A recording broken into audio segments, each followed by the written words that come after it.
Berbagai upaya diterapkan Satgas memerangi judi online, salah satunya melakukan pemblokiran ribuan rekening yang dicurigai serta menindak jual beli rekening. Efektifkah ini dilakukan? Kita membahasnya bersama dengan Direktur Eksekutif ICT Institute, Heru Sutadi. Pak Heru, selamat malam. Ya, selamat malam Mas Egan, apa kabar? Kabar baik, Pak Heru. Satgas sudah bergerak dan mengatakan sudah ada 5.000 rekening yang diblokir. Apakah tindakan-tindakan pemblokiran seperti rekening mencurigakan ini efektif untuk memberantas judi online, Pak Heru? Ya, kita tentu apresiasi atas apa yang dilakukan Presiden Jokowi ya, telah mengeluarkan Kepres nomor 21 2024 tentang Satuan Tugas Pemberantasan Judi Daring gitu atau judi online gitu ya. Ya, ini tentu merupakan langkah awal ya. Kita tentu masih perlu melihat bagaimana langkah dari Satgas ini ke depannya. Tapi kalau disampaikan oleh Kepala Satgas Pak Menko Polhukam disampaikan bahwa memang akan ada 3 operasi gitu ya. Ya kita harapkan ini merupakan langkah awal saja, tapi memang juga perlu kita dalami kembali masing-masing operasi tersebut seperti apa gitu ya. Karena yang pertama tentu misalnya masalah pembekuan rekening ini juga penting ya, karena selama ini rekening-rekening yang dipakai untuk judi online ini kan juga cukup banyak dan terkadang kita juga nggak tahu ini rekening siapa gitu ya. Sehingga memang kalau memang itu rekening bandar ya segera kemudian dibekukan gitu ya. Cuman kan nanti ketika dibekukan ini duitnya itu digunakan untuk apa kan gitu ya. Karena betapapun juga kemarin kan sempat ada wacana misalnya untuk memberikan kontribusi lah gitu ya bagi para korban judi online. Kalau saya melihat bukan korban judi online-nya, ini keluarganya yang harus dibantu ya. Karena betapapun itu ketika seseorang itu melakukan judi online ini keluarganya yang akan juga menderita gitu ya. Kalau kita lihat kan ini juga menimbulkan perceraian, kemudian juga ada kekerasan dalam rumah tangga segala macam. Ini juga perlu satu solusi juga gitu ya. Ya selain itu juga memang masalah judi online ini yang melibatkan anak-anak ya. Tapi anak-anak itu sebenarnya kan juga menjadi korban ya. Jadi mereka mungkin tidak tahu kalau itu judi gitu ya. Mereka hanya bermain game dan angkanya juga cukup banyak sehingga ya memang mereka juga perlu diselamatkan nih. Karena bisa jadi mereka kecanduan terhadap permainan tersebut yang ternyata juga adalah judi gitu ya. Kemudian tentu juga masalah bagaimana menindak rekening-rekening karena memang juga banyak masyarakat di kampung-kampung gitu ya yang mungkin juga informasinya juga tidak begitu bagus mereka dapatkan, mereka dipinjamkan KTP segala macam, kemudian ini ternyata dipakai untuk sebagai rekening penampung untuk uang-uang judi online gitu ya. Bahkan bukan Ya. hanya rekening yang perbankan ya, tapi kalau kita lihat ini juga rekening-rekening e-wallet juga perlu juga kemudian dievaluasi, dipelajari kembali gitu ya. Apakah juga memang mereka juga menampung uang-uang dari judi online karena saya pernah menelusuri dari percakapan di media sosial gitu ya bahwa sekarang juga menggunakan media sosial dan meminta kita untuk menjadi rekening penampung dengan diberikan sekitar 3 juta rupiah gitu loh untuk agar rekening kita bisa menampung uang mereka gitu ya. Ya, Pak Heru, membuka rekening baru sama mudahnya tidak kemudian ketika membuka membuka situs-situs baru. Kita tahu kan juga dilakukan pemblokiran untuk situs maupun website ya, tapi kemudian itu tidak efektif karena mereka terus bermunculan begitu. Bagaimana dengan rekening? Apakah itu juga mudah dilakukan sehingga kemudian para pelaku judi online ini bisa saja mencari celah begitu untuk tetap melakukan aktivitasnya, Pak Heru? Ya ini merupakan celah yang juga perlu didalami ya karena betapapun sekarang ini dengan perkembangan teknologi digital untuk mendapatkan rekening perbankan itu kita mungkin cuma 5 menit gitu ya. Kita foto KTP, foto selfie segala macam kemudian di-approve kita mendapatkan rekening perbankan gitu ya. Termasuk juga rekening-rekening yang sifatnya itu e-wallet. Nah ini yang dengan di satu sisi memang ini memberikan kemudahan bagi kita untuk melakukan transaksi perbankan, transaksi keuangan gitu. Tapi di sisi lain juga ini memberikan kesempatan bagi para penjahat ya dalam hal ini ya mungkin bandar atau mungkin yang menjalankan kegiatan judi online ini untuk mendapatkan rekening secara lebih mudah gitu ya. Sehingga memang ini juga perlu kita sisir kembali mana rekening-rekening yang memang betul untuk misalnya kita menabung atau mungkin kegiatan transaksi keuangan yang memang normal kita lakukan gitu. Tapi mana juga rekening-rekening yang digunakan untuk rekening penampung atau juga mungkin menjadi media berlangsungnya judi online di tanah air ya. Hmm. Pak Heru, menurut Anda kenapa kemudian para pelaku judi online maupun bandar ini bisa begitu mudah begitu ya menciptakan domain baru atau mungkin menggunakan server baru itu untuk menghindari adanya pemblokiran seperti ini sehingga kemudian aktivitasnya sangat sulit untuk diberantas, Pak Heru? Ya memang judi online itu salah satu kepintaran mereka itu kan ibaratnya mati satu tumbuh seribu gitu ya. Jadi kalau misalnya ini diperlukan nafas yang panjang juga ketika kita memberantas judi online ya karena mungkin hari ini diberantas, 1 minggu depan sampai minggu diberantas, kemudian nanti ketika ini tiarap semua kemudian dia muncul lagi gitu ya. Termasuk juga mungkin keberadaan aplikasi, keberadaan situs ya. Karena memang di era digital seperti sekarang ini kan kita bisa mengakses situs-situs yang mungkin tidak berada di Indonesia gitu ya.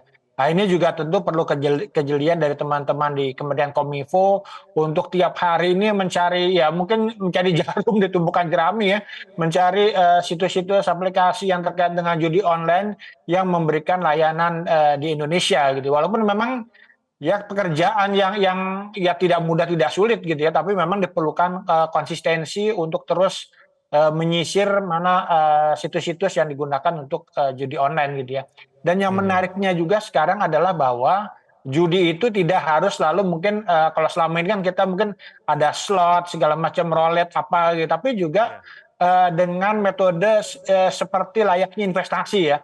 Kita pernah dengar misalnya ada aset kripto, ada binary option, ini yang ternyata juga menjadi bagian dari judi online. Ini yang juga memang menambah ya pekerjaan juga untuk teman-teman di Satgas, teman-teman di OJK, kemudian Kominfo untuk mendalami dan kalau memang terbukti itu digunakan untuk judi online ya jangan sungkan-sungkan untuk ditutup gitu. Top up judi online di minimarket juga informasinya akan ditutup. Nah, apakah menutup akses masyarakat untuk bertransaksi judi online di minimarket ini sudah cukup, Pak Heru? Ya memang salah satu upaya untuk menutup judi online ini kan juga dari sisi pengguna gitu ya. Karena dengan sisi pengguna yang bisa top up untuk berlangganan atau main judi online itu kan bisa dilakukan dimanapun. Termasuk tadi dunia perbankan, e-wallet, termasuk juga di minimarket gitu ya. Jadi memang ini semua model ini juga atau mungkin metode bagaimana top up ini harus ditutup juga gitu ya. Tapi memang selain itu kita juga melihat bahwa masyarakatnya juga harus dicerdaskan, diedukasi gitu ya. Kenapa ini kita tidak boleh untuk melakukan perjudian gitu. Karena kan dampaknya kan juga tidak hanya ke dampak pribadi tapi juga dampak ke keluarga, mungkin ke anak juga gitu ya. Sehingga udah sama-sama kita juga secara bersama gitu ya. Termasuk juga melakukan upaya-upaya yang tidak hanya 1-2 metode, tapi juga termasuk tadi menutup misalnya top up, kemudian juga memberikan edukasi pada masyarakat gitu ya. Karena kalau top up ini kan memang merupakan metode untuk ya kita naruh duitnya lagi di judi online gitu ya. Dan kalau misalnya itu ditutup ya salah satunya ya tentu juga ya masyarakat nggak bisa lagi main judi online. Tapi kan persoalannya juga adalah bagaimana kita menentukan mana yang misalnya game dipakai untuk judi online atau mungkin aplikasi yang dipakai judi online. Karena kan juga misalnya ada banyak juga aplikasi yang mungkin untuk penerbangan, untuk hotel gitu ya. Sehingga ya memang juga harus dilakukan secara selektif nantinya. Ya, Pak Heru, 80% pelaku judi online adalah masyarakat berpenghasilan rendah. Menurut Anda kenapa kemudian golongan masyarakat ini yang paling banyak menjadi pelakunya? Kalau kita lihat memang salah satu iming-iming yang diberikan oleh dunia perjudian itu kan kita bisa mendapatkan uang berlipat-lipat gitu ya, uang secara besar dalam waktu cepat gitu ya. Dan tentu yang paling mudah diiming-imingi tersebut ya tentu kalangan menengah ke bawah gitu ya. Karena dengan kesulitan ekonomi, mungkin juga gaji yang juga mungkin tidak besar gitu ya. Ketika ada iming-iming tersebut ya mereka mengambil jalan pintas dengan melakukan perjudian kan gitu ya, termasuk juga dengan dimudahnya era digital sekarang ini ya kita bisa melakukan judi di ponsel segala macam gitu ya. Ya sehingga memang ini menjadi tantangan kita semua bagaimana semua pintu masuk untuk perjudian ini ya kita tutup. Tadi masalah misalnya tadi bagaimana kita top up, kemudian juga masyarakatnya diedukasi, rekening yang juga indikasi misalnya terindikasi menjadi bagian dari permainan judi online, itu juga perlu dilakukan. Kita masuk juga mungkin masyarakat juga kadang-kadang juga diiming-imingi oleh para selebritis nih, ya teman-teman selebriti, selebgram, influencer gitu ya, mohon juga berhati-hati untuk tidak kemudian memasarkan produk-produk yang ternyata kemudian itu adalah bagian dari judi online. Dan ini udah banyak kasus gitu ya. Karena Ya. dengan selebriti, dengan influencer, masyarakat juga lebih tertarik lagi gitu ya. Misalnya membeli mobil yang harganya mahal, seolah-olah itu sangat murah gitu ya. Sehingga siapa yang nggak kepengen gitu loh. Nah ini yang juga tentu juga kita harapkan Satgas juga menyasar para selebriti, influencer, selebgram gitu ya, yang mempromosikan judi online juga gitu ya, untuk mungkin dikenakan sanksi sesuai dengan ketentuan peraturan perundang-undangan gitu.